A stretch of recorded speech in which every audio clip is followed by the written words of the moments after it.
Hi, ladies and gentlemen of the YouTube pipe community. Lewis coming at you. I apologize for the difference in surroundings, but I had a few minutes at work to make a video, and so I wanted to do that during my lunch break. So earlier today, I had gotten a comment on my McClellan video from Pipes Etc. Now I want you to briefly introduce Pipes Etc. His channel is excellent. He wants to be a bastion for conversation amongst the pipe community, and I think he does a fantastic job in that regard. I truly do. I've said in a ton of my videos that I love having conversations. I love the interaction between YTPC members, and so I truly appreciate what Pipes Etc. does, and I highly suggest that you subscribe to him. But yeah, so he made a comment to my McClellan video that made me really think. Just really think.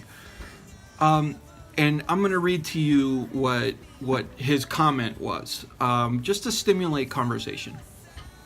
He said, when you have a business that's dependent upon a particular product, in this case tobacco, and it has not taken, I'm assuming the business, has not taken necessary steps to ensure its survival, you have a short-sighted and poor business model.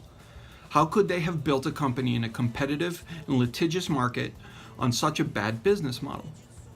I can't imagine that they would have built this enterprise and left that liability out there unattended. Furthermore, why would they simply close the door and walk away from the assets? Those brands have real value. Were they leveraged out of their tobacco crops? Have they been enticed by a lucrative buyout? There has to be more to the story. And here's where I come into play. To you, Pipes Etc., I say, sure there is. There is more to the story. I love your channel and I appreciate your insights, but I do have to respectfully disagree. I respect your opinion, and this is mine. What you're talking about here is a mom and pop operation, for lack of a better term. This is not a huge multinational conglomerate. They were a small company, and the supply of materials to do their jobs to the best of their ability is not available anymore. That's it. When the government changes regulation, there's a downfall of quality farming practices nationwide, and there's no incentive for the farmer to put out a quality product, a quality time-intensive, labor-intensive product. That product will eventually go away. Farmers need to make money, and if it takes more time and effort to put out a high-quality product that they're not getting helped with, well, it's gonna go away. I think that calling this a bad business model is short-sighted. They were and they are successful. They aren't losing out on their assets, they're selling them.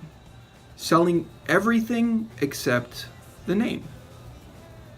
And that way, the name can't lose the esteem it always had. The esteem that Mary and Mike built. That's worth more to them than whatever pile of cash somebody would pay for it.